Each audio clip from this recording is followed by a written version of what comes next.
walk up to the barbell and place your hands shoulder width apart. Keeping your feet hip width apart, you're going to unrack that bar and take 2 to 3 steps backwards, again keeping those feet hip width apart. In this position here, that bar should be sitting roughly on our sternum and our wrist nice and straight. From here, we're going to make sure that we squeeze our quads, our glutes. We're going to make sure that our trunk is nice and rigid, and from here we're going to push that bar directly up above that head. So at the top, we're looking for a full reach up towards that ceiling, squeezing our ears, making sure that we're getting full reach and range of motion through our shoulders. There are 3 common mistakes that we often see when it comes to our overhead press. The first is overextending at the top of the movement. So you'll see here that my trunk and my lower body are nice and rigid.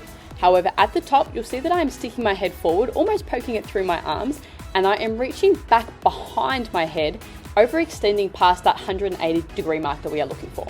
So when you go past that 180 degrees, you're just popping your shoulders into an unstable and a bit of a compromised position.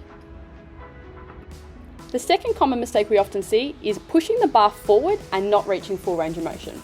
So you'll see here that it's almost as if I'm pushing that bar towards the wall in front of me or away from my body, as opposed to keeping it nice and close and wanting to have a look at almost that straight bar path, pushing it straight up above our head.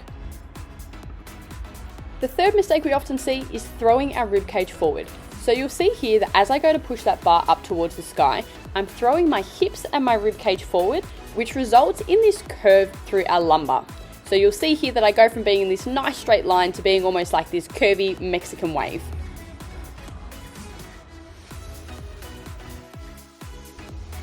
Instead, what we want to have a look at is keeping rigidity through our entire system. So we want to make sure that our rib cage is down on top of our hips. We're staying nice and strong through our trunk. Our quads and our glutes are engaged. And from here, we're keeping that bar nice and close to our face, pushing straight up towards the ceiling above us, and then coming back down nice and controlled.